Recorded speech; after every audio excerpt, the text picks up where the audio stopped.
I love soda, but I.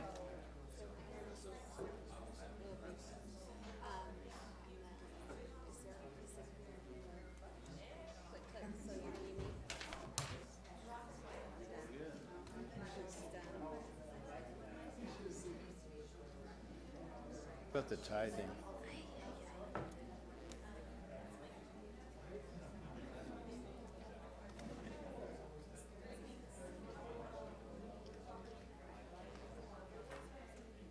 Sharp, sharp, sharp.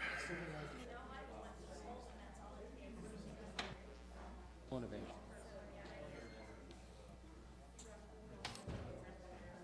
Planted trees.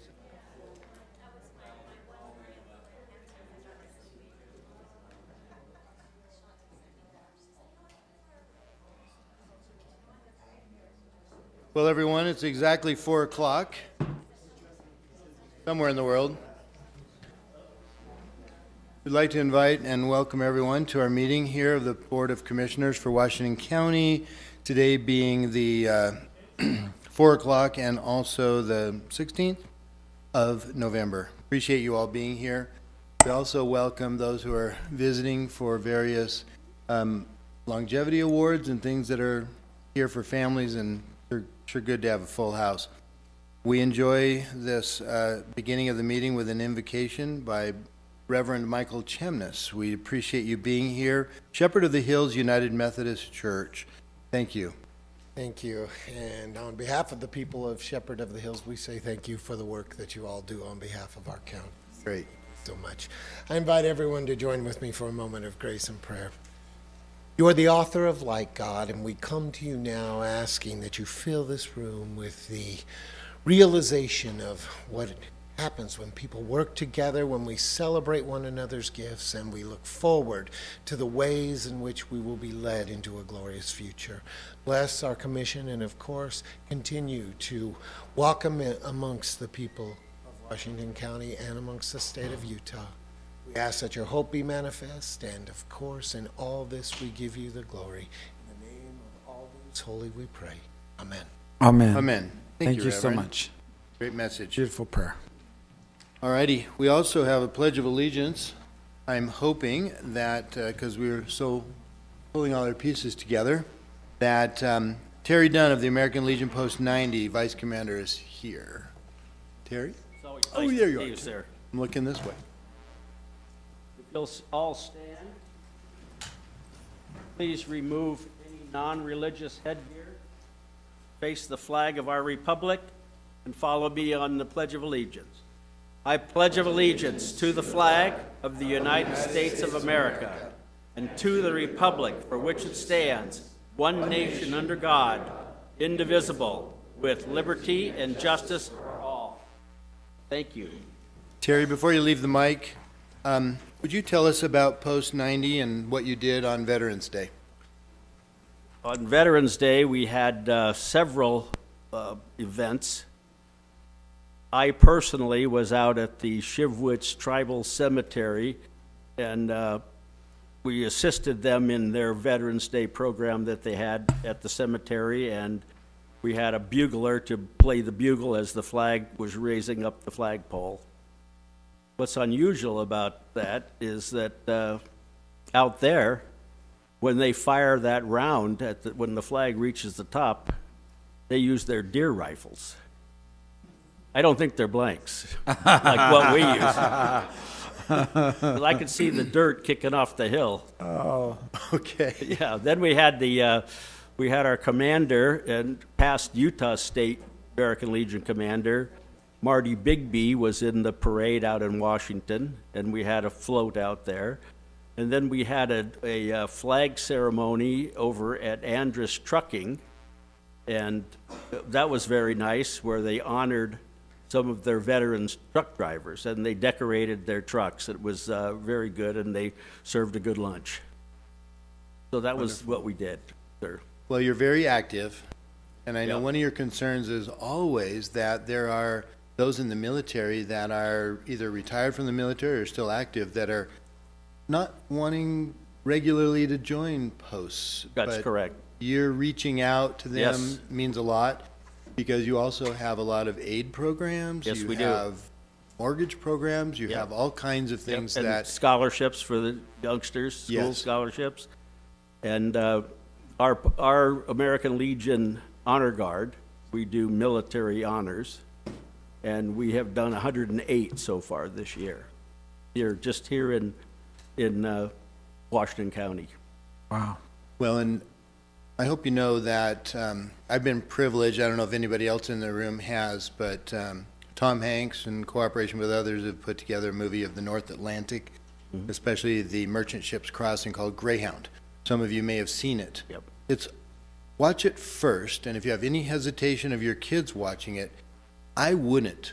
Now, granted, not a 5-year-old, but it would be helpful to teach teenagers exactly the sacrifices that went through in that small theater of a global conflict, World War II, and give them some appreciation of what went on by all of the fighting men and women Right. of the time, and a movie that is impactful but not gross.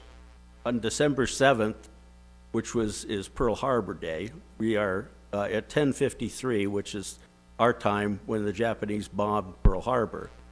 We will be laying a wreath at the Veterans Memorial there for each service. One of those services is the Merchant Marine, and those guys are better men than I. I don't know what you'd do if you got the submarine shooting torpedoes at you and you don't even get to shoot back. Yeah, and it's a needle in a haystack trying to catch a Yeah. wolf pack. Right. Please get us an invitation to Sure. that wreath laying, We will. and 100 thanks for all that you do and represent, It's an honor to be here, sir. Thank you. and for yeah.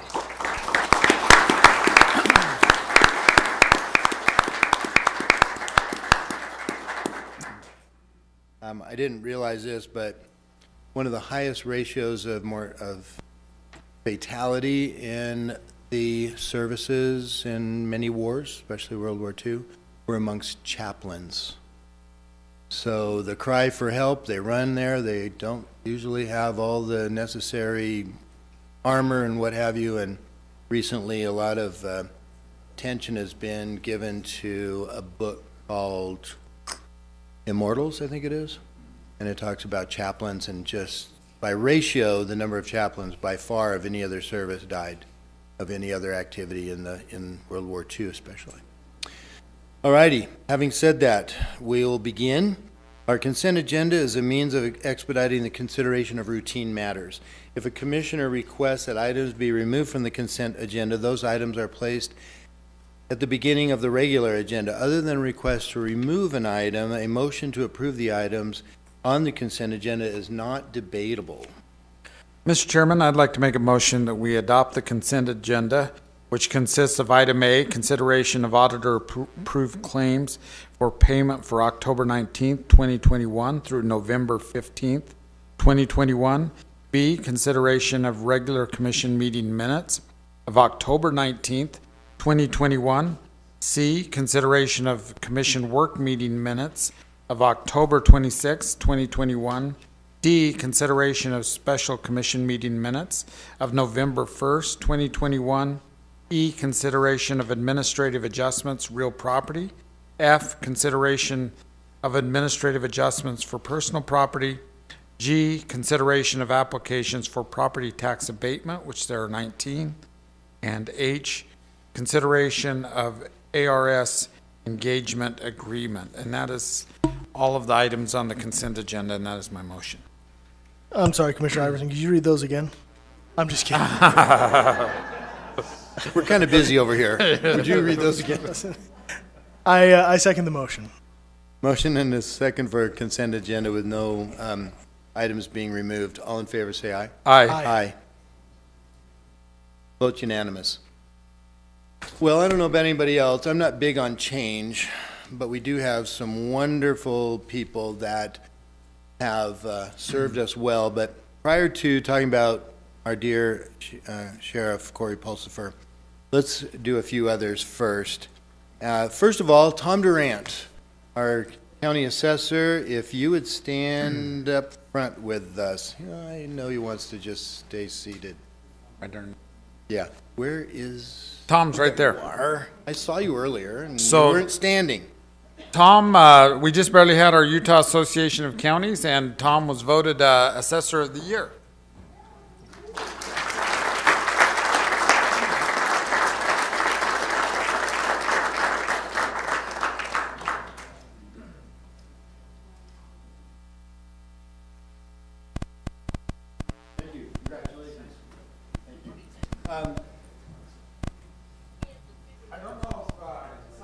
Remember how much fun I had with Kim Hafen when he was our assessor of the clerk auditor of the year. So this is going to be a fun year, Tom, You're next. as we celebrate this all year long, because giving you a plaque on one day is not enough. It should be monthly, at least. Yeah. Yes. I would like to hear from our wonderful assessor what it takes to become Assessor of the Year. I would just say there's a lot of great deserving assessors out there. Call the other 28 and stand and take a picture with you. So I just appreciate your kindness and recognizing the applicants for it. But this year I did serve as the chair of the Assessors Association, and learned a lot and had a good experience doing that. We got to host the Assessors Summer Workshop here in Washington County this year. That was fun. We did that in Springdale. Had a good time and learned a lot. That was the first time we've all really been able to get together since before the COVID stuff. So it's good to be back in business and get everybody together. Some other assessors that we associate with, when they have questions, they often call Tom, just to see what his opinion is or what he does for it.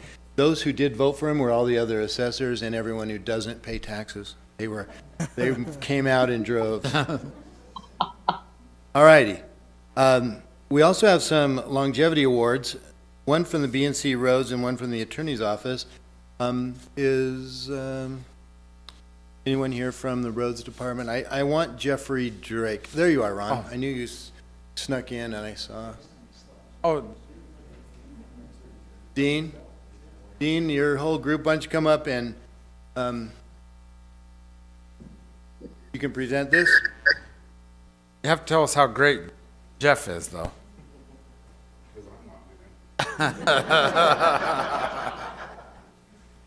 So Jeff Sarforman, he's been there 10 years now. What a great asset he's been to the county. He keeps the guys in line when I'm not there and does a great job at what we do.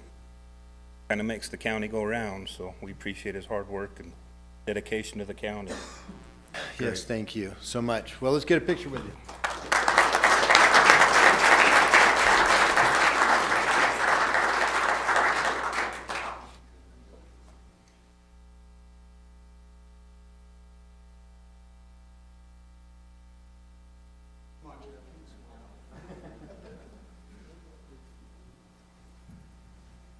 Then from our attorney's office, our county attorney, Eric, would you come and say something about Susan?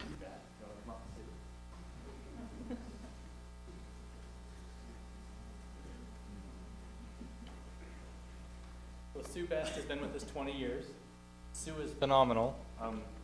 Sue had the unfortunate experience several years ago of trying to be the civil legal assistant for like 3 months. As we were trying an office shuffle once, and we were all wearing down their cubicle all the time. Like, Sue! She always has a smile on her face. Sue is a problem solver. You can always go to Sue and ask an opinion, and she's going to give it to you straight, and she's going to give you a solution with whatever you're asking for. It's refreshing. She's a great employee. Sue, who do you have visiting with you? I have my grandsons, Great. Brad and Bruce, and my husband. Hi, Skylar. For the grandsons, it's a county law. You have to stand and wave. Thanks for coming. Great. Let's get a picture.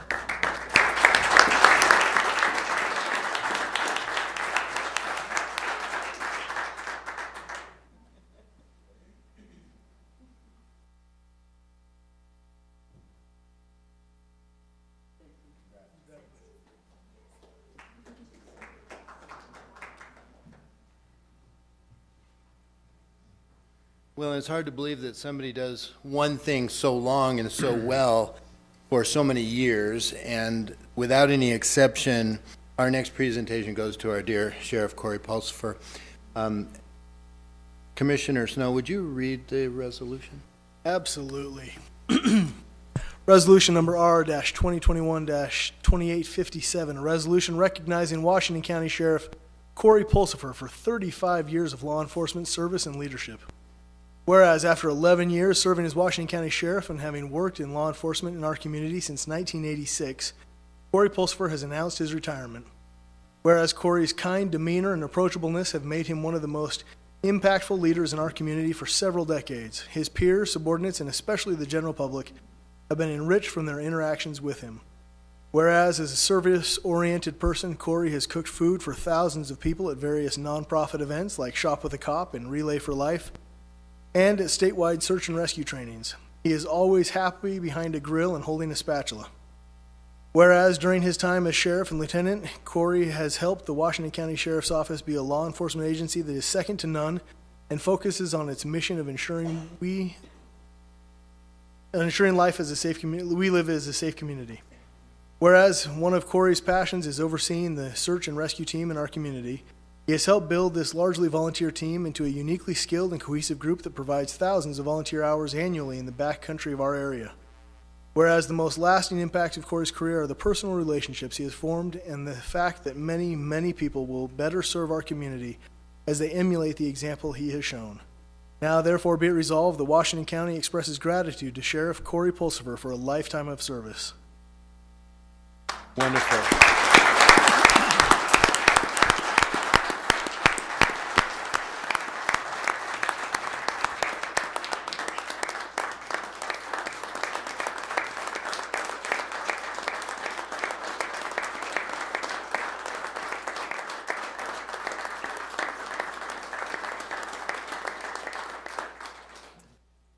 We presented this to Sheriff Pulsifer last night, but would like to do it again. And then we also have a... Okay, so all of you who are here and didn't expect it, you get to see a movie. Great. But let's give you this first and have a picture.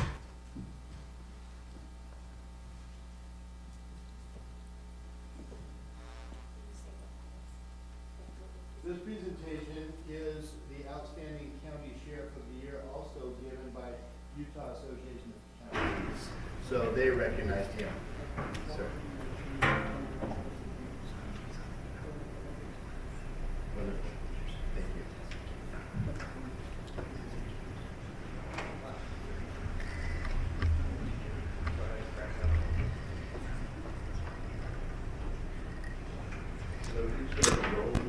Well, let's see, before, we still need to vote on the resolution. Oh yeah, we should do that. So I second the resolution.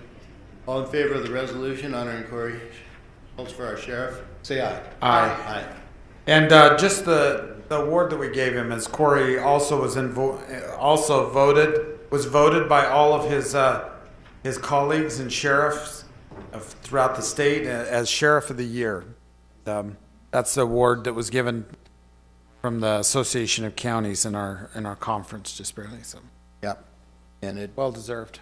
totally, and it says an impact also on the search and rescue side, which we've mentioned in the resolution, but it was very impressive to see the entire state, well, not the entire board, but many of the top representatives, right, Sheriff, that came to represent the entire statewide search and rescue organization that gave you accolades well deserving. Great, okay, Sarah. I knew Corey when he worked in Washington City, when he first started there, and then it incorporated into the sheriff's department, and then him being the true great man that he is, proceeding up through that organization to where he is today, leading all of us in law enforcement. I love that he serves the county as a whole, but he is also just so service-oriented in his day-to-day life. He's just one of those genuine people who really cares, and that's how he leads. He serves and leads with his heart, and he's also a lot of fun. He was a very good officer, very honest, and that's one of the things you appreciate as a sergeant. is knowing that you can trust your people to be honest and to work hard, and Corey did both those. He wants everyone to be safe, doing the right thing, and he will protect like a mother bear, in this case, father bear. I admire his work ethic. He works tirelessly through trials and tribulations, and he does a remarkable job. He's been a great sheriff for the county for the past 10 years. He just cares so well. When you just show people that you care, which is what he does in everything that he does, people respond to that positively, and it's such a neat character trait in a leader. To this day, he's a good close friend and a good sheriff. Somebody that I've looked up to as a sheriff for a long time. I met Corey Pulsifer almost 30 years ago. I was driving up SR 18 at a high rate of speed, and he was the deputy that pulled me over. Walked up, very professional, very, big guy. Took my information, walked back, didn't talk much, came back up, gave me a written warning. 3 days later, he walks into my scuba diving shop that I owned. He looks at me and goes, "I know you." And I go, "I know you too." And he goes, "I pulled you over the other day, didn't I?" And I said, "Yes, you did." And he goes, "I didn't write you a citation. See, I'm a nice guy. I want this and this and this." And that's kind of how Corey and I got to know each other. He was on the dive team. I had a dive shop, and he happened to come in there 3 days later. So we got to become friends out of that. One day he brings in this peach pie, and I'm not really a pie fan, but I thought, you know what, if the sheriff is gonna bring this in, I'm gonna, take a sliver, and next thing you know, the sliver turned into 2 or 3 pieces. It was absolutely phenomenal. So I am an avid fan now. I would say a couple months ago, he was here having a meeting with myself and the commissioners, and he left, and about 30 minutes later, he came back and he tapped on my door, and he walked in, and he asked me to come out, so I went out to meet him, and he handed me this beautiful peach pie. And he said, "Nicole, it just looks like you've had a hard day." And he said, "And so I just wanted to share this with you." He goes, "So hide it, because everyone will want it, and then take it home to your family." And, he never has to do those little kind acts of service, but he does them up and above all of his other duties. So what a tremendous man he is, to think of the little things that mean so much to people. Sheriff Pulsifer's a great cook. He likes to cook outdoors, and whenever he would host a sheriff's meeting, he'd do some kind of cooking with him and his search and rescue for all the sheriffs. I always kind of wondered why he stuck with law enforcement and didn't open up his own restaurant. Another memory of mine is Shop with a Cop. The program's gone on for years, but I'll tell you, Corey took it to a whole new level. When he brought it to where we were doing the breakfast together, when we got there, we even had to wear the same aprons, the same hats, the same everything, but that man could cook. He made something that was great for kids, also great for the law enforcement people that were there too. And us as law enforcement leaders, we got to play a very big role in that we never did before, and that was all Corey. That was every bit Corey. He was the kind who would, 2 o'clock in the morning, I'd get a phone call and he'd say, "Sarge, I think I made a mistake." And I would say, "Tell me what it is." And fortunately, none of his mistakes were those kind that are really bad. And usually in supervision, you try to work through the mistakes and make people better officers. And he worked through his mistakes and became an excellent officer. Some other really fond memories I have is, I look back at all of the times of him coming up through, whether it was a search and rescue, whether it was a major incident in my town, anything that went on, you knew that you were going to get the phone call, or within minutes, here was this great man standing right next to you. And he was always there, and he was always offering everything he had and then some. And it was always with a smile on his face. He always lightened the moment. And he always made it to where you just relaxed, were comfortable, and were able to deal with it. In all the years I've known him, when someone's in trouble, he's been the type of guy that would, goes out of his way, will give you the shirt off of his back. Within everybody's life when you have a rough time, and I've had some of my own. And Corey was the type of guy that would show up every night when I wasn't doing well and bring me something to eat because I wasn't eating. And he'd bring like 2 big Subway sandwiches. And he goes, "You're going to eat." And I go, "I don't feel like eating, Corey." He goes, "No, you're going to eat." You know, he has kind of that bearing about him. And we'd sit down and I'd eat a half of one and he'd eat the whole one. And he'd look at me and go, "You eat that other half?" I go, "No." And he goes, "Okay." And so he would eat it. But he made sure that I ate. He made sure I was okay. He loves this county. He loves the people of this county. He's one of those people who's really connected with the citizens of this county in a way that I think very few sheriffs do. The citizens really respect and appreciate Corey. And it all comes back to the idea and the fact that Corey cares about people, and people can sense that when they're around him. They sense that he has this genuine appreciation and love for them. And that's what you find when you visit with Corey. What I respect about Corey is that not only did he continue to be the sheriff in one of the hardest times possibly ever in the law enforcement world in the last couple of years, he's been very consistent the whole time. He loves this county. He loves working here. He's always put forth 110% every time he's done something for the county. I look at what he's gone through in the last few months with dealing on this, and his effort in the county really hasn't changed much. He still is putting forth that effort to take care of the county, and it really shows what kind of love he has for the people and for the county itself. He's been an inspiration as far as his work ethic and just the kind of guy he is. You know, I've learned a lot from him. Corey is a get her done attitude kind of guy. Early on, he was my sergeant when I was just a deputy on patrol, and I'd responded to a family fight. Guy had assaulted his wife, and then we tried to get him to come out of the house, and he wouldn't come out. So my thought is, well, we need to get some more manpower here, maybe get SWAT because the guy's going to barricade. Then the sergeant shows up, he just goes and kicks the door and pulls the guy out of the house type thing. So saved us a lot of time. He takes care of his deputies, sergeants, lieutenants, the undersheriff. Like, he really takes care of his office and really tries to do what's best for them. And what's best for them really translates to what's best for the county in protecting us. So I just want to say how much I appreciate him. I have really enjoyed getting to know him. And I constantly think, okay, how can I give back to the sheriff? Because he's given so much to me. I completely, have supported him all these years. We haven't always agreed on things, but he's the boss. But he's the type of guy that if I was upset or, there was some question on what was going on, he was the type of guy I could walk up to his office and go, "Hi, Corey, how you doing?" He goes, "Fine, come in." And I'd go in, and when I shut the door, I'd watch this. Because he kind of knew I was going to let out my frustration and vent. And he always allowed me to do that. No matter how upset I was, he'd listen to it, write some things down every once in a while. And then he goes, "Do you feel better?" And I go, "Yeah." He goes, "Okay, go back to work." "All right, boss."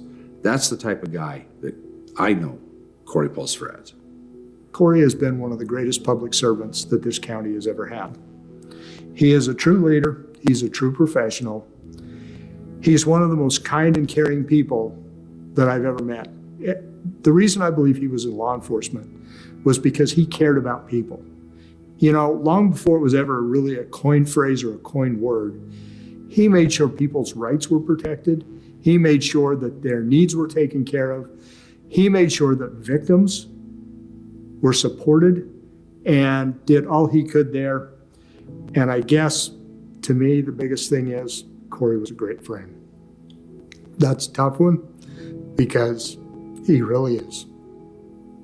Corey is a great friend.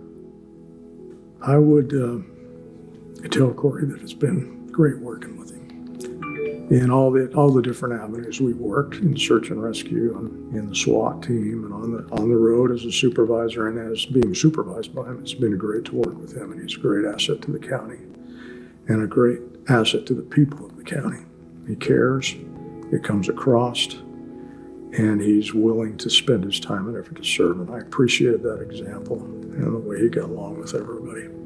Corey, at times in his career, Corey was like a son, and at times he was like a brother. He's been a great friend. One of the greatest parts about being a county attorney is getting to work with you as the sheriff. We had a lot of interesting adventures together. Some of them were fun, some of them were serious, many of them were crazy. But one of the things that sticks out to me the most is no matter what, you were always at the front of the line. You were a working sheriff. You were the first one in. You rolled up your sleeves. You weren't afraid to get muddy or dirty. And you cared about your people. So my first opportunity to meet Corey Pulsifer was right after I won the convention. And he instantly came up to me and introduced himself and said, I will do whatever it takes to help you succeed in your position. And I just had such great respect for that. Instead of saying him coming and wanting something or looking for something, his first interaction with me is, I want to help you out. And I think that really is how Corey has been throughout his whole entire career, whether it's helping people in the community, whether it's helping new individuals that are coming into law enforcement, help them get ready in their career. That's what he's done his whole life. And so I think it's great that he has this opportunity that we can celebrate him at this time, because he really deserves it for all that he's done for our community. Corey, I started hearing your name around our house approximately 30 to 35 years ago, during the time when Dean was maintaining the sheriff's office radio repeaters. As his responsibilities expanded to include emergency operations and search and rescue, oh, how he loved working with you. You could often be found in the right seat next to Dean in our little Cessna as both of you searched for missing people, marijuana busts, and just checking out the snow on Kolob. You worked hard together and played hard together. I can remember on one occasion being on standby next to the ham radio just in case I needed to send out the troops to rescue both of you after a snowmobile incident on Kolob. You befriended our entire family. I remember you taking the time from your busy day to make balloon animals for my grandchildren, something they've never forgotten. In Dean's final year, you assisted him at many parades, rodeos, and county fairs. Wherever it was needed, you were there. You are an amazing friend, and I thank you from the bottom of my heart. I am so thrilled and excited that you have chosen to take your much-deserved retirement, and I hope you fish many more streams and enjoy life with your family. Just remember, the Cox family loves you. First time I ever met Corey, we were competing for the love of a relatively unattractive female Chesapeake Bay Retriever named Rudy. There's little Rudy. Rudy was a great drug dog Corey got to handle early in his law enforcement career, and somehow she trickled down to me early in my law enforcement career, and I got to handle her as well for a couple of years. And when we retired her, Corey picked her up in her retirement, and she lived happily ever after on his place there in Washington County.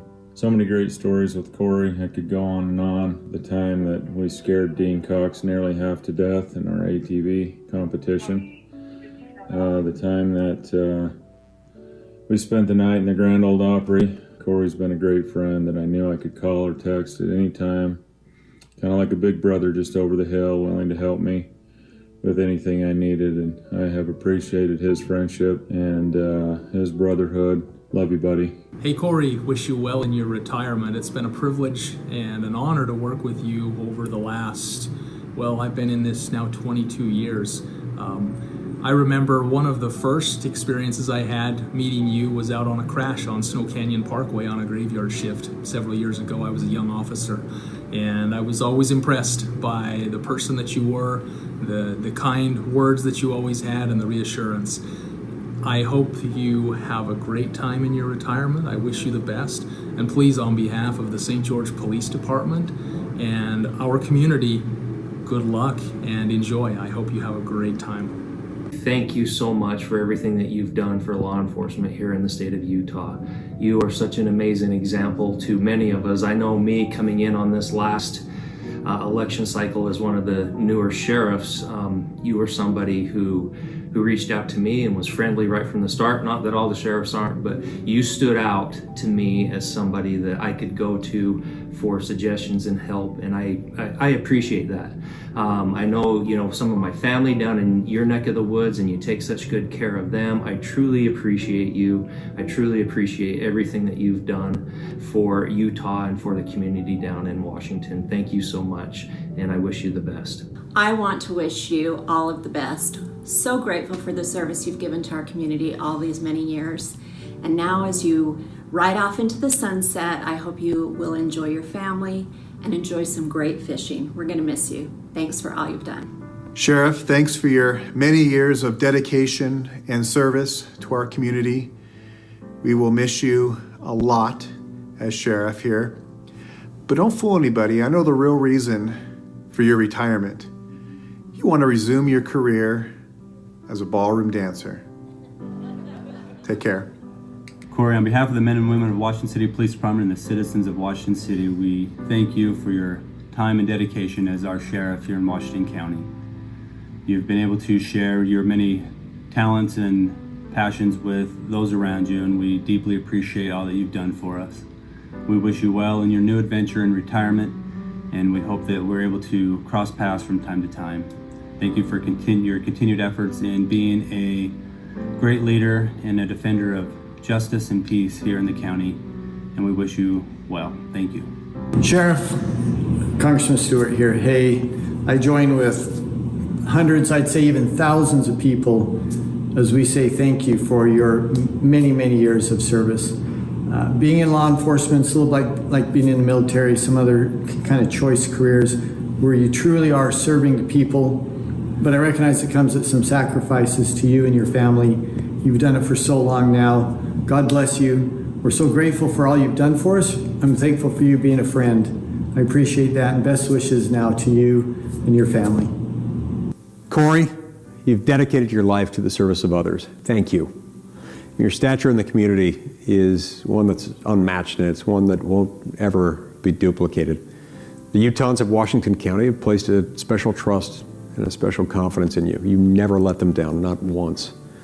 On a more personal note, I remember so fondly, as if it were yesterday, the time we cooked pancakes together back in 2010 when our campaigns crossed paths. It was fantastic. We made really good pancakes that day.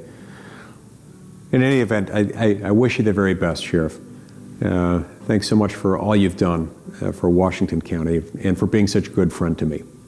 Sheriff Pulsifer, I just wanted to take the opportunity given to me to, more importantly than anything, give you a personal thanks for your service as our county sheriff.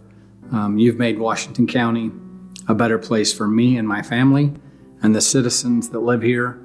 It's reflected in how your deputies act and serve as well. So I just wanted to say, from one elected official to another, but more importantly from a citizen of Washington County, thank you for your service.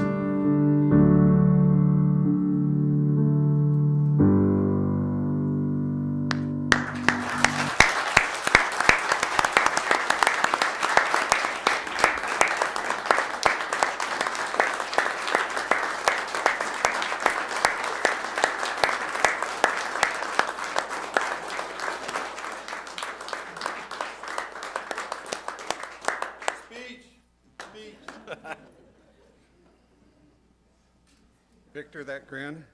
Remember that I've still got a couple weeks left that I'm certified. I still do have access to a citation book. Wait, what? Yeah, I still know how to write one. I still know how the lights work. Thank you. Not only to you as the commissioners, but to the rest of the community. It's been an honor. I was asked just a little while ago, one of the things that was the most important that I wanted to be remembered through my years of service. And it was the service to the community, taking care of those around us that make our community great, but also to remember that our employees and those that work with us are our greatest asset. I hope my employees understand that I've always fought for them. Tried to do the best that I could, make sure that they have the best equipment, wages, benefits, and they had what they needed to do their job. Thank you. Thank you for the opportunity.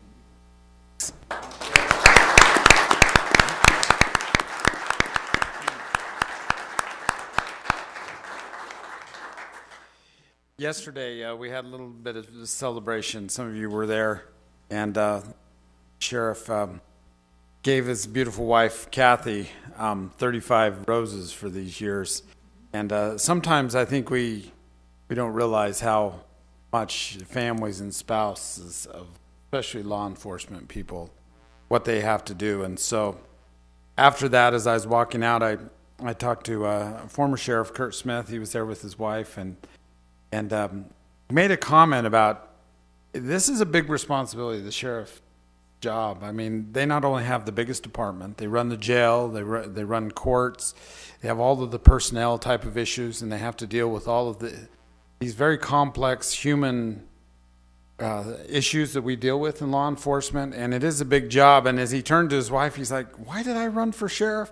I mean, you could tell that it was a heavy burden that he carried as a sheriff, and that all sheriffs carry. So thank you, Corey, especially thank you, Kathy, for letting him be there. So, we had a bunch of young men and scouts up on Smith's Mesa for a overnighter with the scout leaders and others, and I think it was actually fathers and sons, if I recall now. And I got there a little late because of other duties, but when I arrived, Dell, Corey's brother, said, "Oh, you're just in time. I've got this great dinner for you and everything, and everyone else has eaten. I've got leftovers." And I think that's always the Pulsifer way, right? There's leftovers. Never run out. And I said, this is the best tri-tip I've ever eaten, despite the fact it's in the wilderness. Things taste better out there. And he said, well, you've had nothing until you taste Corey's food. And that's a compliment from your dear brother, who, as far as I was concerned, was a 5-star chef that night. So it's a fun memory. Thank you, Sheriff. Super. Well, why don't we just adjourn? It's been a great meeting so far. All right. For those of you here, you cannot leave. You have to stay until you've said hello to the sheriff. Very good. Well, we must move on, but thank you for your years of service. Our next item is the preliminary budget. Oh, come on. You want to hear the budget, don't you?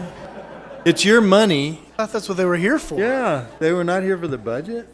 Stephen, you can't leave. Chairman? Chairman, I want to make IHC sure was that we in do there. the IHC presentation. Okay, Susan, would you give us a rundown of the county's health before the Intermountain folks get up here? Dr. Carroll and Terry? Sorry, I didn't see you on the agenda there, sorry.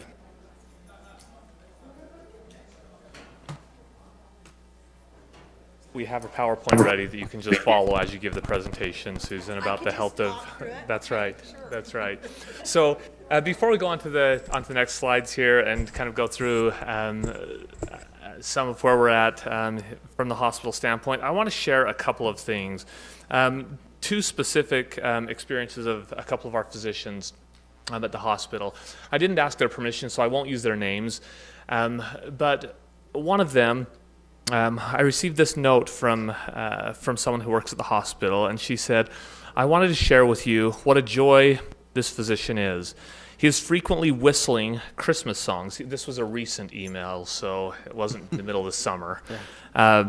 He is frequently whistling Christmas songs, and is always happy. The sight of him brings a smile to many. He always has a kind word and positive outlook, and we could all use more people like him during this pandemic. St. George is lucky to have him.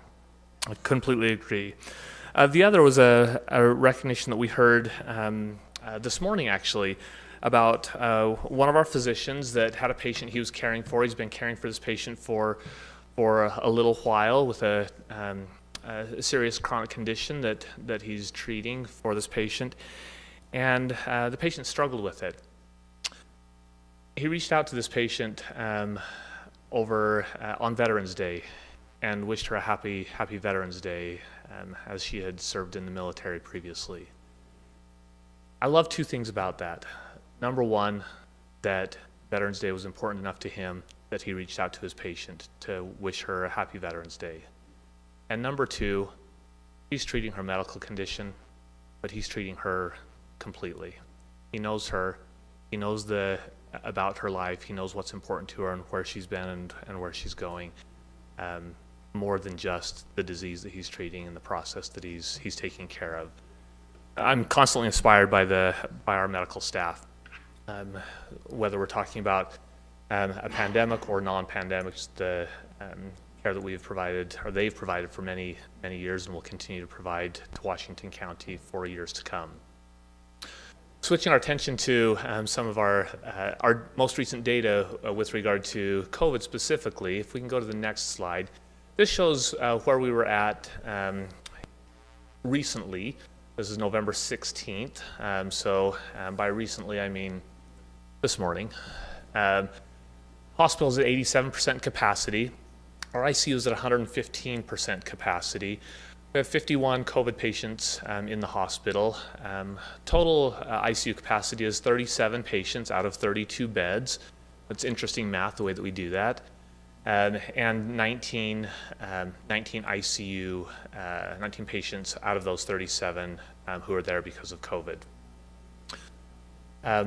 The next slide is something that was recently released by the Utah Department of Health, which I think is really insightful.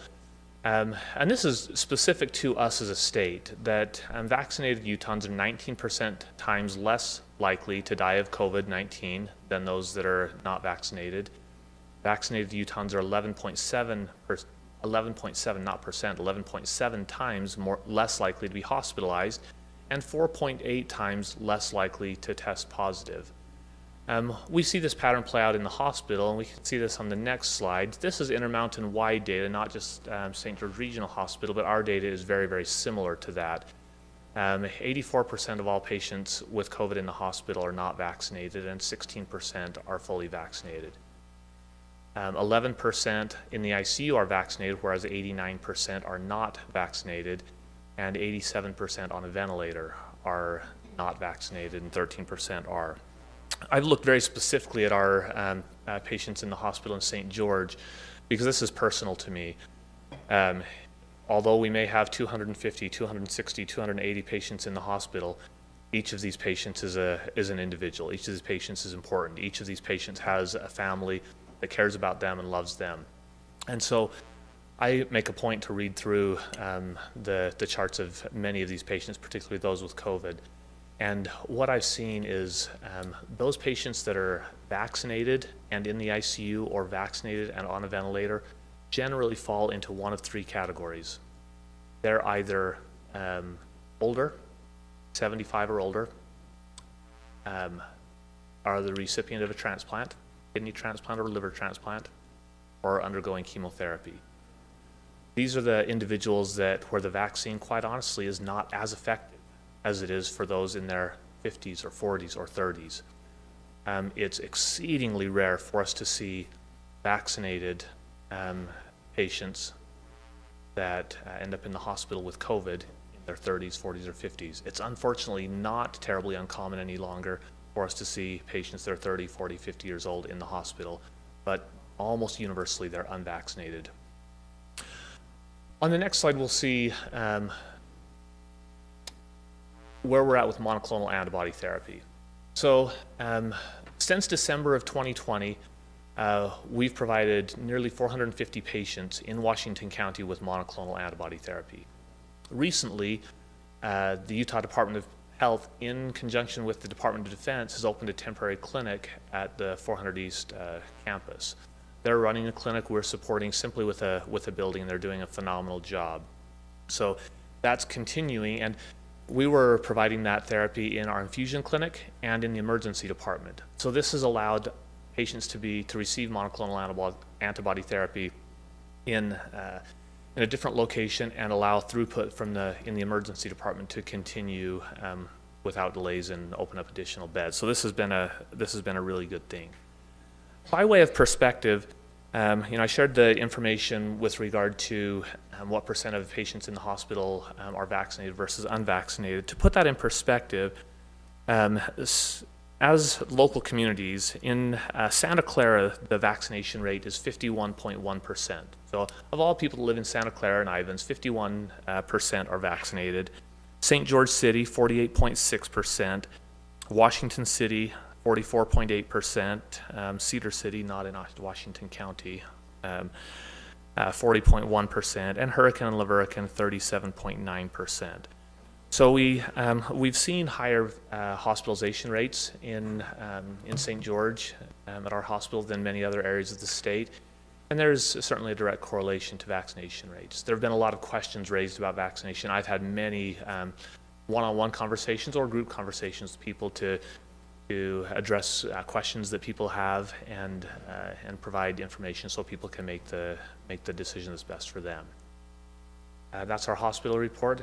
Happy to answer any questions that the commissioners have. Well, we certainly thank you for coming. We feel this is a public service to let people know what you're dealing with on a daily basis and to give them a perspective of what they deal with every day from interaction with folks, and it hits families hard. What are your concerns with the holidays coming up? Yeah, so the concerns are similar to what we've seen in the past. In as much simply, the more people gather together, the more risk there is of transmission of disease. So does that mean I'm saying don't get together with your families during the holidays? No, that's not what I'm saying. But what I am saying is, as we look to get together with our families and spend that time with loved ones, there are things that we can do to protect ourselves, and there's things we can do to protect our loved ones.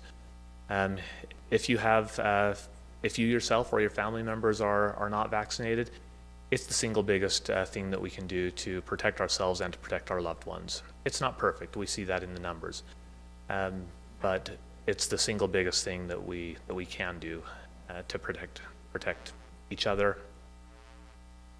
Each of us has friends or family members that's higher risk than others, and some that are lower risk. So I'd recommend being thoughtful about that. I'd recommend if anybody is feeling under the weather to limit exposure or avoid exposure if there are people that you would otherwise be spending time with that may be at risk. So there's some things that we've learned over the last couple of years that can help us take steps to protect ourselves and protect our loved ones. Well, thank you, Doctor, for all you're doing. And, we focus mostly on COVID, but it seems to me, and maybe it's just anecdotal in my life, but there's quite a few other people that are struggling and sick, and it's just great that you're there. Obviously, not all of your beds are COVID, but you're definitely way full. And, it's an excellent point, Commissioner Iverson. We, generally this time of year, we have a census around 210, 215. So for us to be at 240, 260, 270 is not common based on previous years, but your point is well taken. There, of the 250 patients in the hospital, 50 are there because of COVID. 200 are there for other reasons. Yeah. And those patients are all, important for us to take care of them as well. We've never seen 25%, in this case 20% of all patients in the hospital there for a single reason. So okay. That's really unusual. So we certainly don't want to lose sight of the other things. There's significant cardiovascular diseases that we're treating. There's surgical diseases we're treating. There's trauma, cancer, mental health. There's so many other things that are critically important. We can't lose sight of those as we move forward with healthcare in the county. Dr. Carroll, earlier when you presented before, you were talking about the loss of nurses. That's a nationwide issue, but nurses and staff trying to keep up with how's that situation now for all of us who may someday hopefully not need a hospital? What is your staffing like right now? Yes, thank you for the question. For those that are listening and are kind of at a crossroads in their life and trying to decide what to do, go to nursing school. Thank you in advance. We are not unique, or we're not immune from what is being experienced throughout the state, throughout the nation with nursing shortages and workforce shortages. It's not uncommon for our nurse managers on a variety of units to be placing call out to ask for additional support, ask for nurses to come in on days they otherwise were scheduled not to work. And we've had tremendous support, but it's not been easy, and we don't staff to have 250, 260 patients in the hospital on a consistent basis. We are in process of hiring. We have a number of traveler nurses that are here, and we're bringing on additional traveler nurses to continue to support the needs of patients in the community. So it's a very real concern. Today we didn't have a nursing shortage, but we look at that day by day. Some days we do, some days we don't. Some days we're able to fill that by placing the additional calls, and some days we end up having patient ratios that we'd prefer not to have. Well, not to, you can choose to comment or not comment, but a lot of what you do is tied in with a certain percentage of our population that are older, retired, on Medicare. Yes. And you have to balance between Intermountain policy, your federal connections. I can't imagine how difficult that might be as you balance between not only keeping nurses and then dealing with some of the mandates you're given from one direction or another, but we know you and your staff are certainly trying to look at the arrows being shot at you from all sorts of directions and really just stick to it and do your job. Yeah, thank you. Our goal is to help each patient live the healthiest lives possible, and I can speak for our entire administrative team in saying that hits home to us when we think about Washington County. We feel a personal responsibility, each of us, to ensure that we're providing care for each patient. And without the ability to care for patients that are on Medicare, we would be doing a really big disservice to the community. So it is something that is important to us, and we'll continue to care for each patient that steps through our doors. Great. Thank you. Appreciate you. Thanks for the update, Doctor. Thank you, Terry, also. All righty. At this point, we'd like to open a public hearing for the Community Development Block Grant 2022 fiscal year. Meeting is now for a public hearing. The purpose of this public hearing is to provide citizens with pertinent information about the Community Development Block Grant Program and to allow for discussion of possible applications for the 2022 funding cycle. The grant money must be spent on projects benefiting primarily low and moderate income persons. The Five-County Association of Governments, in which Washington County is a member, is expecting to receive approximately $907,269 in this new program year. All eligible activities that can be accomplished under this program are identified in the CDBG Application Policies and Procedures Manual, and interested persons can review it at any time. Examples of eligible activities include construction of public works and facilities such as water and sewer lines and fire stations. Other examples of eligible activities also include acquisition of real property and provision of public services such as food banks or homeless shelters. In the past, Washington County has received 24 grants that have supported transitional and affordable housing, community facilities remodels, purchased Meals on Wheels trucks and fire trucks, updated water systems, and expanded fire stations. We handed out our capital investment plan as part of the Regional Consolidated Plan. This list shows which projects the city has identified as being needed in the community. Will anyone with questions, comments, or suggestions during the hearing please identify themselves by name before they speak? The clerk will include your names in the minutes. We would like to specifically respond to your questions and suggestions during this hearing. Well, for the record, we didn't write that. That was for the process. Well, I just came up with it off the top of my head. Oddly enough, I thought the same thing. Yeah.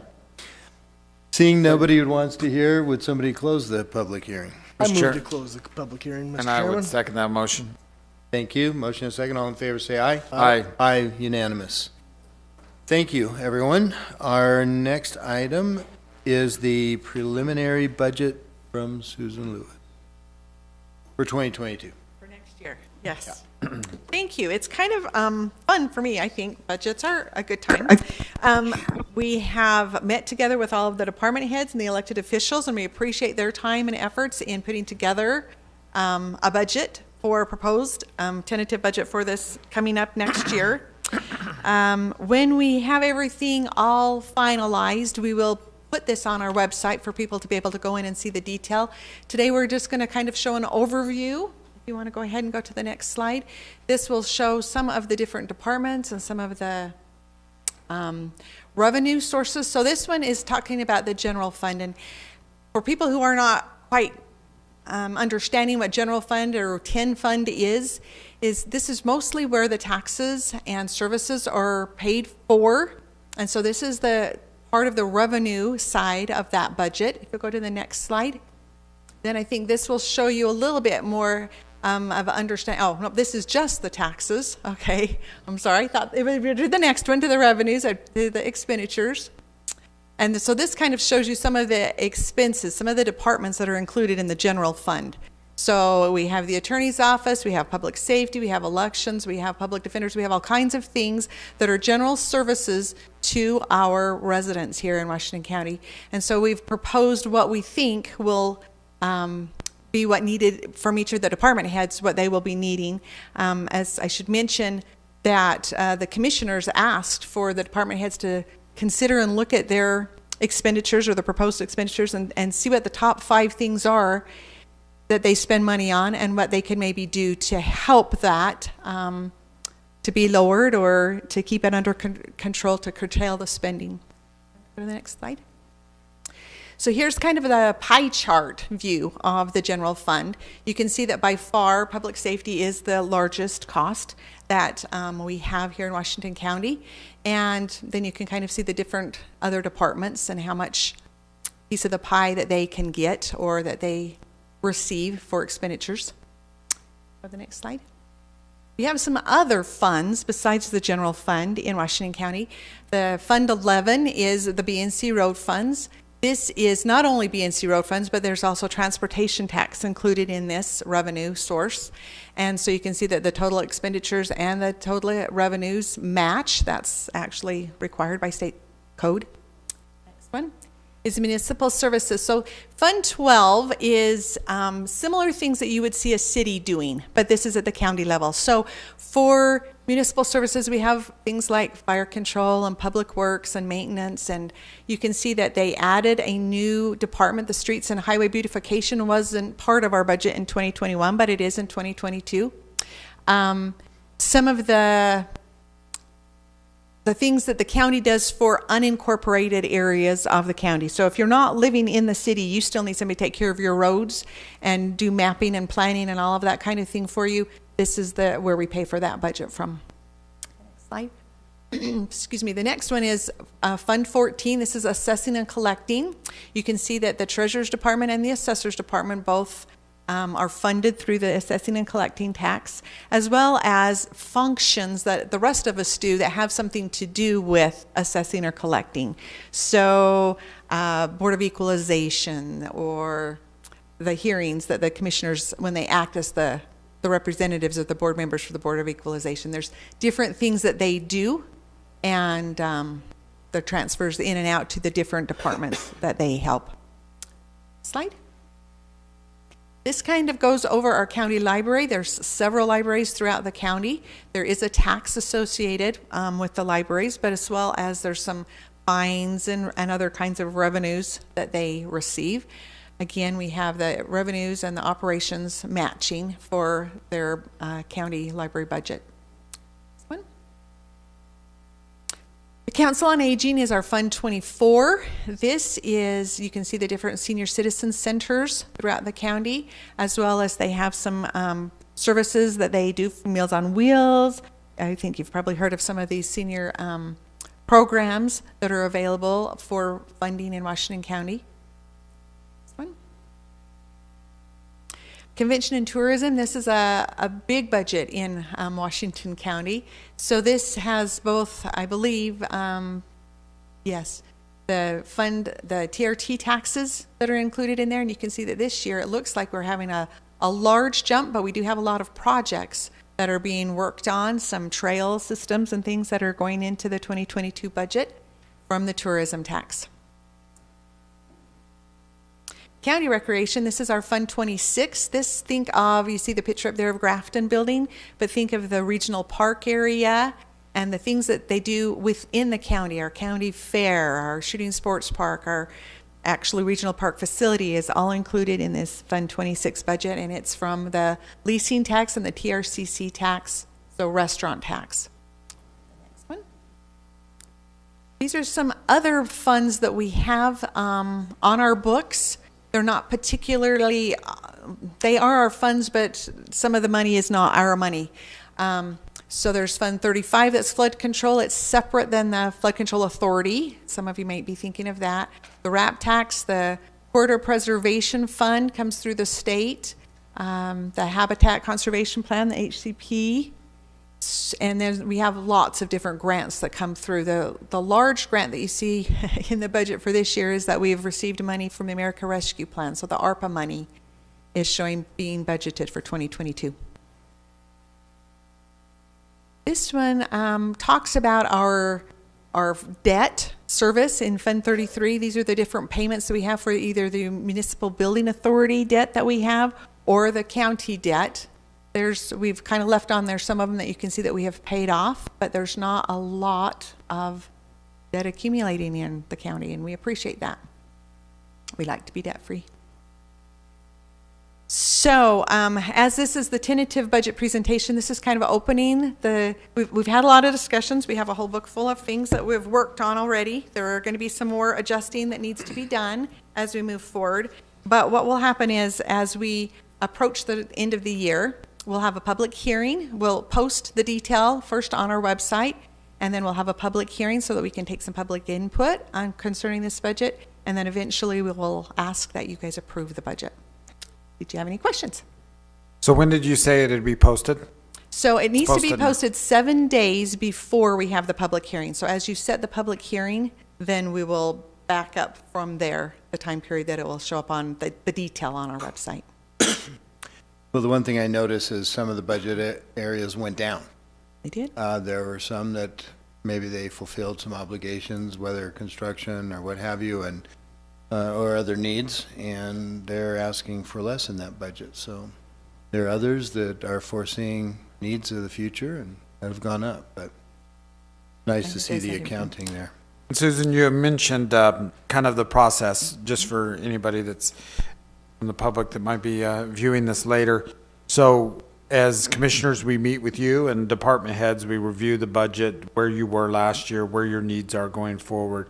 And that's kind of how we set the budget. Like we say, we always like to underestimate revenues and overestimate expenditures so that we have a little bit of cushion I'd there. say the other way around, Yeah. Yes. But yes, we Yes. want to have Exactly. a little bit left over for sure. There is a process behind, this, and we take this budget process very seriously. I think we do have some employees here that obviously, as we're approaching the end of year, we are very, very close to addressing pay structure.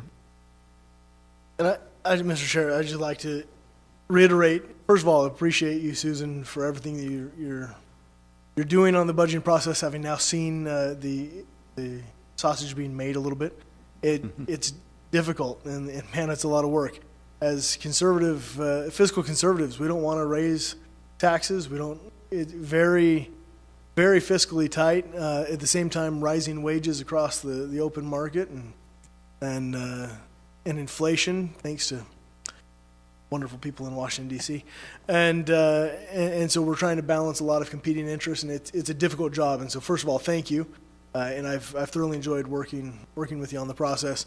And yes, just for the public, we did ask, and we'll formally continue to work with each office and department in trying to to identify any, the major cost sources, expense centers there, and what we can do to provide better value. Is there any way to bring down costs on all those? We need to regularly, and we're asking to continually look at those things so that even if we are getting the very best value for the citizens that we can, great, then at least we can look them in the eye and say, we evaluate this and reevaluate this continually so that you know that we are good stewards of tax dollars, and this is not, to me, these are sacred funds. And so again, I appreciate the budgeting process and also welcome public comment for when the time comes for ideas on how we can make it even better. I have one other. So we're going to be paying off the Dixie Center this year, right? The WICA, yes, the WICA bond. That money has been put away in escrow, and so that's one more debt that we get to check off. We've been able to check off a few for the last few years, so that's always a lot of fun. So, if households are experiencing increases in their household budgets or individual budgets, we're no different. And so we're trying to head off some of the expenses that are coming up. And I think it's important to reiterate that the savings over the years are building by various departments and offices are building the new Washington County Administration building and the parking garage. And to Adam's point, that's not new tax revenue that we're using. It's from savings for something that's needed and to continue to provide services. So hats off to various departments and offices who are trying to save money and while at the same time provide a high level of service. Susan, thank you, but stay up there because we're going to jump to we've already done the longevity awards. And so our presentation now is for a report from you on the 2021 municipal elections. Okay, sure. So you're aware that Washington County acted as a vendor for 15 different cities this election cycle. And as the vendor, we find cost savings by being able to bulk order the ballots and send them out in the mail, postage, that kind of thing we can save funds on. So I'm not going to tell you everything that happened for every city. I'm going to kind of give you an overview, if that's okay. So in summary, the ballots that we send out, and we only send them out to active registered voters, was 97,921. So yes, people have said, well, that's less than last year, and I'm sorry to say that that's kind of typical. For some reason, people get really excited on a presidential election and vote, and then when they have a lot more say on a city level, many of them don't vote. We did have 41,575 votes cast, giving us a percentage of 42.46% of the registered active voters participated in our city elections this year. We had, 542 people went and did in-person voting out of that 97,000, or out of the ones that were cast, that was the 41,000. So not a lot of in-person voting. I think more people use the vote by mail, and particularly our drop boxes. We see that we had about 10,000 more come through the drop boxes than through the U.S. mail. We found that kind of interesting. Anyway, so it was a successful season. We felt like that. Tonight's the last night of the canvassing over in Ivins. After that, we will put the summary and all of the precinct totals on our website. It's just, we haven't quite finished canvassing yet, so they're not there yet. But all the final totals will be there for anybody interested. I would just like to say again, well done. I got to go over and volunteer several times and thank you. And help count votes, which I promised when I ran that I wanted to know and understand how elections work and in the election integrity side. I know how elections work, but the counting of the ballots, and there are redundancies upon redundancies there. And so a lot of the concerns that other states may have, I did not find in your office. So well done, and thank you to you and your entire staff. Because, man, that was a lot of people doing a lot of work back there for a lot of hours. Well, thank you. Bye. Thank you so much. Thank you. All right. We'd like to have our emergency services report next, and looks like Daryl Cashin. Great to have you here and in person from your movie debut. In a movie? This one. Oh, yeah. Well, I think I was kind of. you should have gone to Hollywood. You know, the only thing that went through my mind is I'm sitting there talking about how Corey used to come over when I, make me eat. I don't think I stopped eating once he got me to eat, because I was looking at that going, wow. Anyway, good news is we've had a lot less search and rescues the last month. So we had 7. Actually, out of those, 2 of them were actually planned events that we provided water safety for, and then we had 5 rescues. Had 189 man hours in those events, so we're at 141 calls for service for search and rescue, which is down from last year, but still up from the previous, so I don't know how that's supposed to work. In October 23rd, we did water safety for the Quail Triathlon, which was done at Quail. We rescued 9 people from that one. The next weekend, we did 3 days of water rescue for the Intermountain Triathlon. Theirs was Friday, Saturday, and Sunday. And it was very interesting to try and keep that staff with volunteers, but it worked. And then we had a stranded vehicle on the 28th. That was up in Ox Valley off of SR18. They decided to take a road that they probably shouldn't have been on. It's not been worked on for years. On the 1st, we had a fallen hurricane. A 26-year-old male fell from the Hurricane Cliffs. And so search and rescue high angle team went out and found a way to access him and ended up getting him and bringing him off the mountain. We had on the 10th, we had lost hikers in the Desert Reserve north of Washington. Basically got off trail, and where it's getting dark so early now, they weren't really planning ahead with any lights or anything. But they were located fairly quickly and off of there. UTV accident, Sand Mountain on the 13th. Female subject injured her back, and they got her off and got her to Hurricane EMS so they could transport her.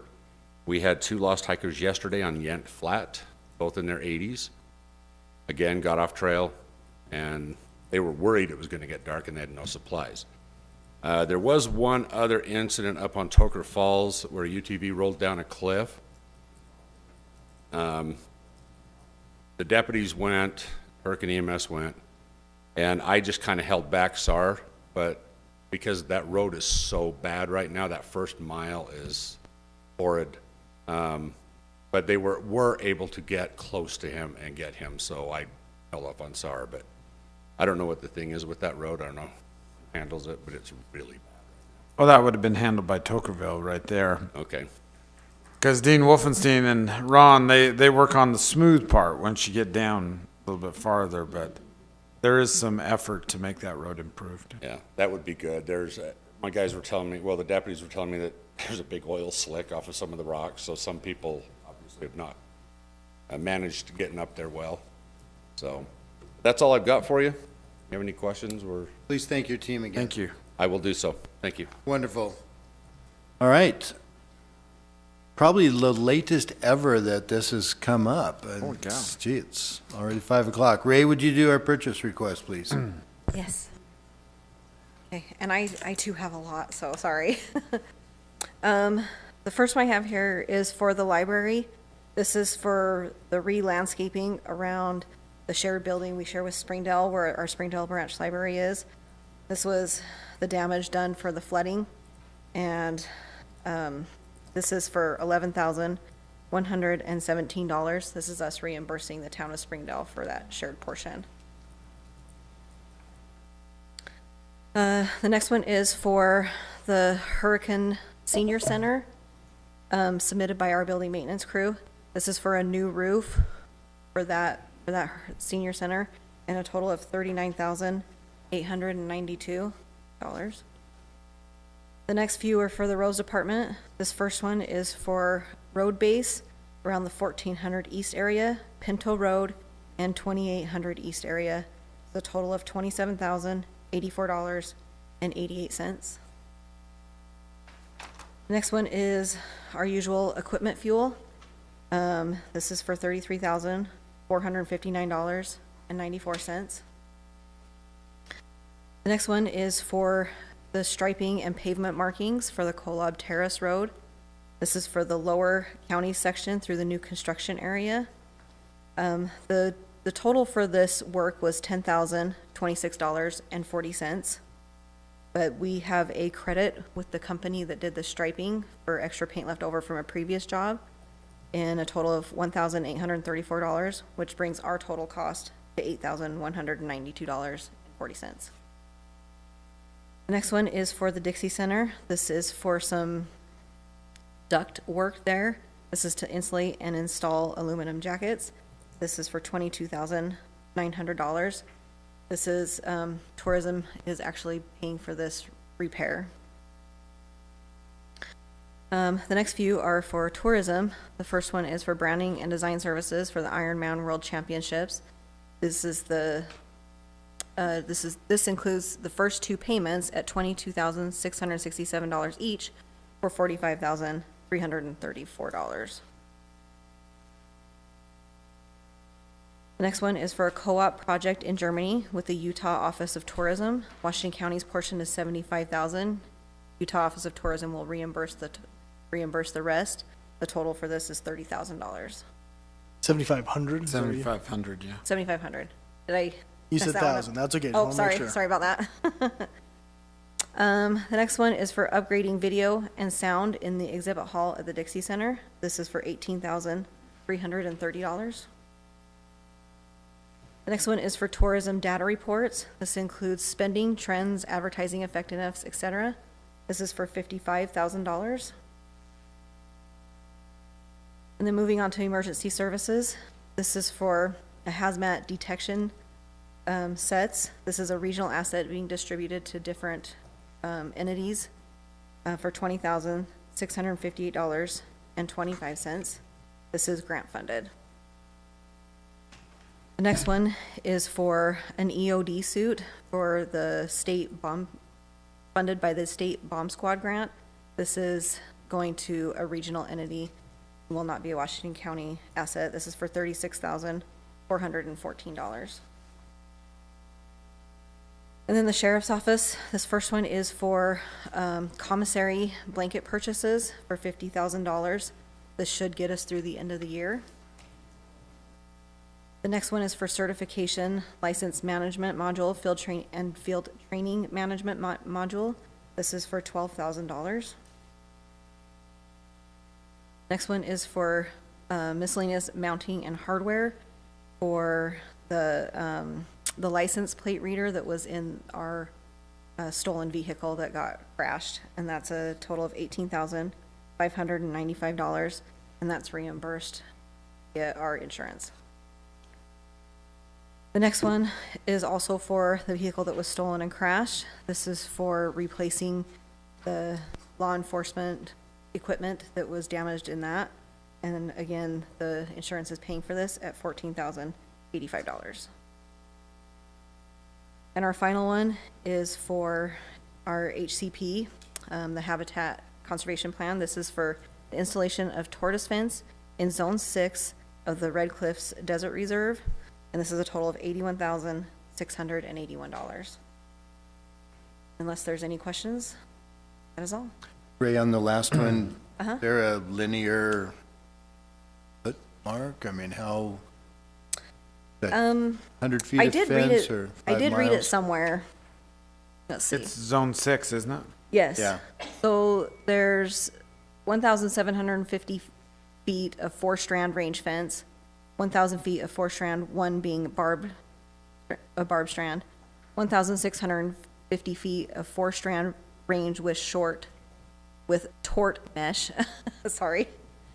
There's 1,950 feet of tort mesh on the existing fence, and 2 14-foot gates, 5 5-foot stepovers, and that's where our total comes to the 81,600. So adding up those footages, it's just over a mile. Okay. Thank you. Welcome. All right, can we have a motion? Any other questions? Oh, sorry. Yes, Mr. Chairman, I move we approve the purchase request as presented by Ray. I'll second that motion, Mr. Chairman. Thank you. Motion and a second. All in favor, say aye. Aye. Aye. Unanimous. Thank you. Our next item, consideration of a letter of support to UDOT regarding the widening of SR 18. Victor and Devin. Very good. Devin, would you like to tee this up? Sure, love to. This is a letter of support for a widening of SR 18. This would be adding a northbound lane on SR 18 from the Snow Canyon area up to Winchester Hills. This is a $2.2 million project. UDOT's participation would be $1.1 million, and the county would be the other $1.1. This would be in UDOT right of way, and this would be a county-managed project. So you're asked to approve this letter today. Yeah, and we would like to get it done before spring in order to accommodate the Ironman event that would be there, but it's also needed just for safety and ongoing use of that road. So, Mr. Chairman, I'd like to make a motion that we adopt this letter of support to go to UDOT regarding the widening of the SR 18 road. Before I second that, I just want to make a comment that really are trying to, the intent of this, as I understand, is to also help to alleviate some of the traffic congestion and the problems that the residents along 18 who regularly get to feel the burden of Ironman and the marathon and everything else that wants to run along the top of the edge of Snow Canyon, which is a beautiful area. I understand why they want to run and cycle and participate there. But for those of us like Larry and I who live up along there, it's a pain in the butt. And so hopefully widening this gives traffic and the runners and the cyclists, the participants, some distance we might be able to still be able to flow people through rather than shut down the whole road for them. And Dean lives up there too. He knows how it feels. Well, I'd like to add, this is our letter of support so that our local Utah representatives can go to their commission and say, we have matching funds, this is a worthy project, etc. We still have yet to receive the total bids and work through the process. And we should stress here publicly that if the bids exceed this amount, we'll enter into some more negotiations with UDOT. But as to this point, their estimate and our match comes to this $2.2 million. Correct. Okay. All right. Well, that is. See, I made a motion. Oh, I seconded that motion, by the way. That was subtle, but I did. A subtle second. Yeah. Very good. Motion and a second with my note. All in favor say aye. Aye. Aye.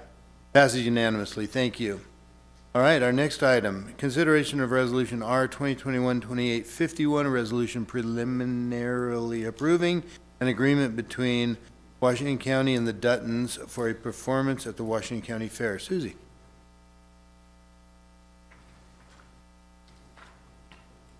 Evening, Commissioners. We're asking for an approval to bring the Dutton family from Branson, Missouri to the Washington County Fair on April 21st. That would be a Thursday night. It's a 3-generation family entertainment group. They performed at Peach Days several years ago. They have ties to Hurricane City, and I think Hurricane City will be our spotlight city in 2022. So it's a really good tie-in. Very good. Great.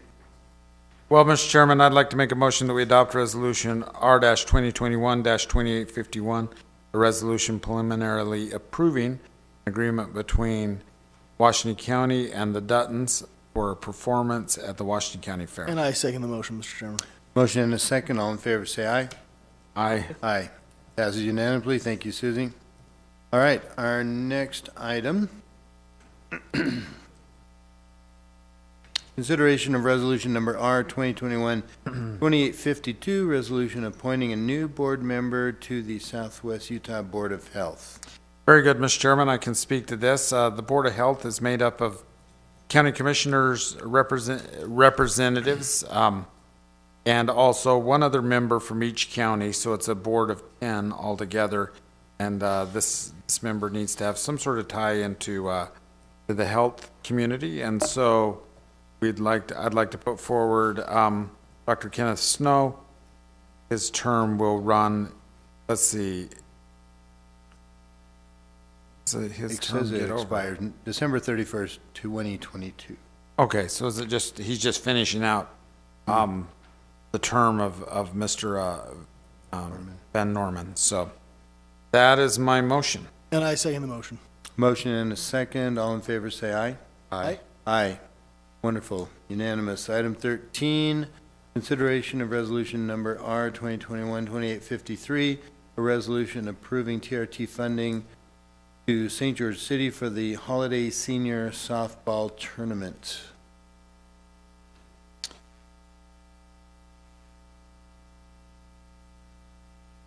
Hello.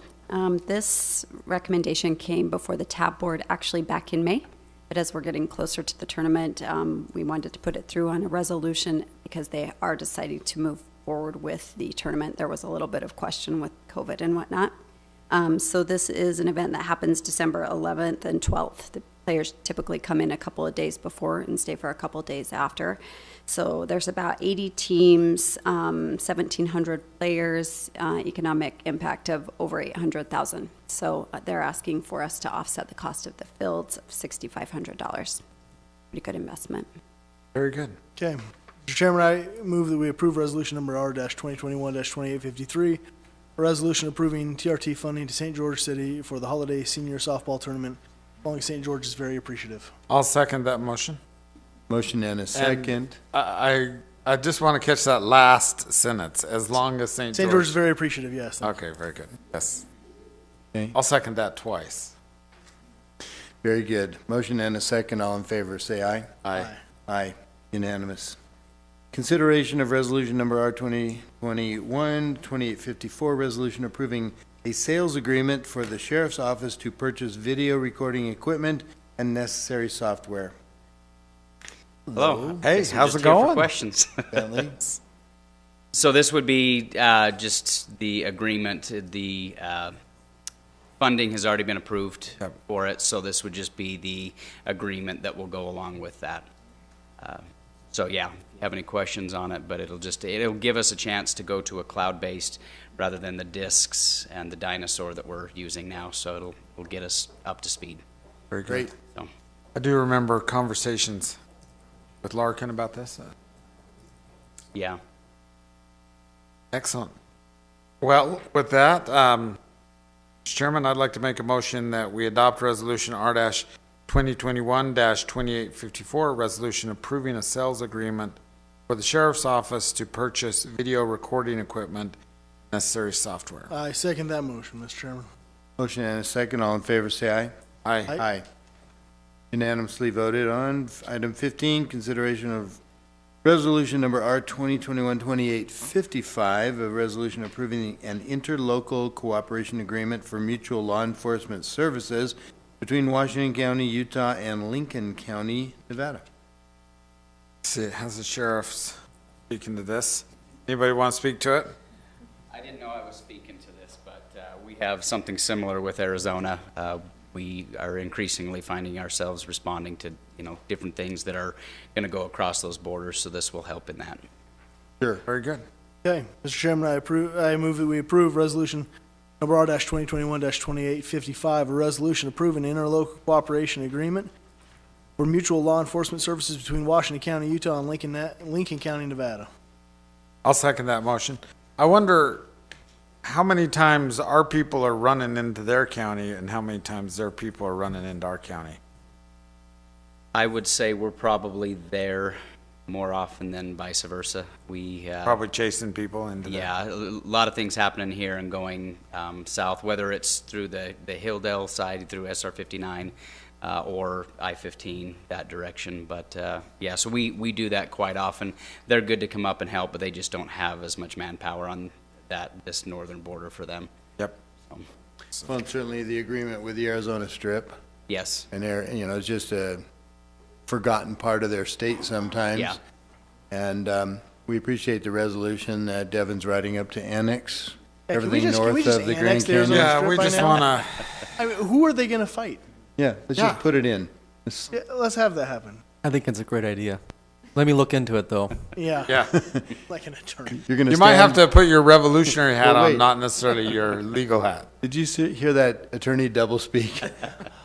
Let me look into it. So he's going to stand at the border and look into Arizona. I get it. And the answer of whether we can do it, it depends. It depends. Yeah. I will say we have a great working relationship with Good. the agencies that are in that position, though, so it's been a good thing. The Perfect. lieutenant's trying to salvage what we just said. Yeah. Taking over another state in the union. Good salvage. Very good. Did we make a motion? Not or? yet.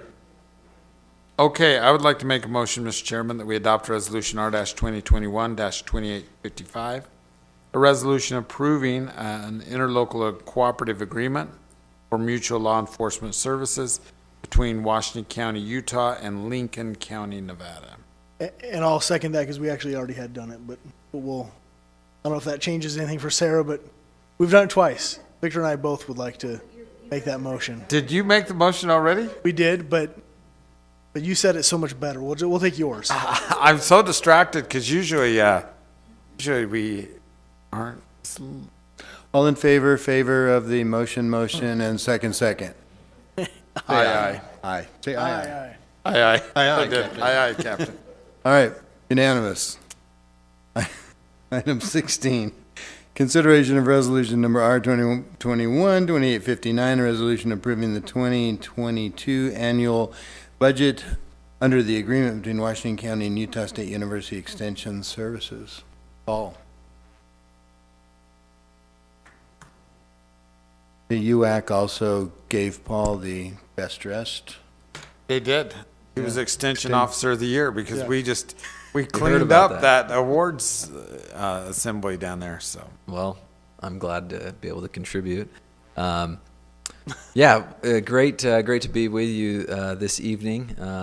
Since 1914 with the Smith-Lever Act, cooperative extension has worked hand in hand with county governments. We've been here in Utah through Utah State University for over 100 years, and our faculty and staff, we facilitate programs and conduct research to meet the needs of citizens of Washington County. So some of the programs that we offer, they're all based on the needs, the research-based needs of our community. And so we provide programs that range from outdoor education, specifically for women, mothers, gardening workshops, how to stay safe and secure when you're shopping online, as well as remote work training and personal finance, as well as training youth to take care of their animal husbandry, take care of their steers and pigs and so forth. So in overseeing the 4-H program, we're still about cows, plows, and sows, but we're also building robots and programming computers. And so this moderate increase is to help us with our staff that are paid through contract personnel in our budget, as well as expanding our ever-increasing demand for our 4-H program across the county, now going more and more into Hilldale as well as Enterprise. And so as far as other programs go, I just got an invitation that there was 2 of our 4-H members who fell in love and are being married. And so I guess we also do some matchmaking from time to time. Human? Yes. Okay. Yeah. Not a breeding program. But this year, just this year, we brought in over $2 million in external funding, and so in looking at what the county invests for every dollar that the county invests with USU, we return 6. It's just sometimes those funds, they can only go towards staff or towards computers, and then there's limitations on what we can do with our miscellaneous and general spending. So appreciate your consideration. Mr. Very Chairman. good. Hey, before I need to negotiate here with Paul for a second. So, if we approve this tonight, we have need of a green room during the fair. Well, just maybe turning your conference room into a green room. Been done before. For some very high-profiled acts that are coming. It's green. I think it's just serendipitous logical. that Susie's here and you're here. And I remembered that I needed to talk to you we about we gotta let the Duttons in. As long as it's not like, what is it, Tears and Fears? No, that's Blood, Sweat, and Tears. Blood, Sweat, and Tears, yeah. Yeah, we will have a requirement that they have had to have a hit or done something substantial in the last decade. Okay. Well, the Duttons have, so. Yeah, so anyway. Well, Susie, I hit 2 birds with 1 stone. I'll go ahead. Yeah. I'd like to go ahead and make a resolution that we pass resolution number R-2021-2859, a resolution approving the 2022 annual budget under the agreement between Washington County and Utah State University Extension. And I'll second that. Motion and a second. All in favor, say aye. Aye. Aye. Unanimous. Hey, thank you, Paul. Appreciate Paul, what do you typically give to a couple, like a little piglet? Yeah, Yeah, yeah. what's a wedding Sometimes it's present? just a chiclet, like maybe an egg, and then they I can They just just see hatch Paul it. going to Costco buying boxes of eggs and being like, "It's gonna hatch, I promise." just sit there and let it spoil. Miracles. All righty. Thank you, Paul. Our commissioners report. Adam, you have a lot. UAC last week, great. A lot that was learned. Good networking with others and lobbying for various things that and advocating for the county with state officials. We had the water summit last week, which was critical as well, where we had many of those same state officials. I don't know if that was just really well planned that we had it the day before UAC started, but we were able to have a lot of those people here and really have a lot of time face to face to advocate for Washington County issues and get their help and their support on things that we need the state to engage with as well as the county. So 4 straight days of really good interaction. You know, the great thing about having elected officials from all over the state come down to this conference is you always have to answer the question, how come the weather is so great here? And, you know, your county is so beautiful and this is great. And, I mean, it's fun. So. And next year we'll make them bring their own water. Yep. Adam, why don't you mention just some of the progress you made on Highway 18? What you can say. Fire.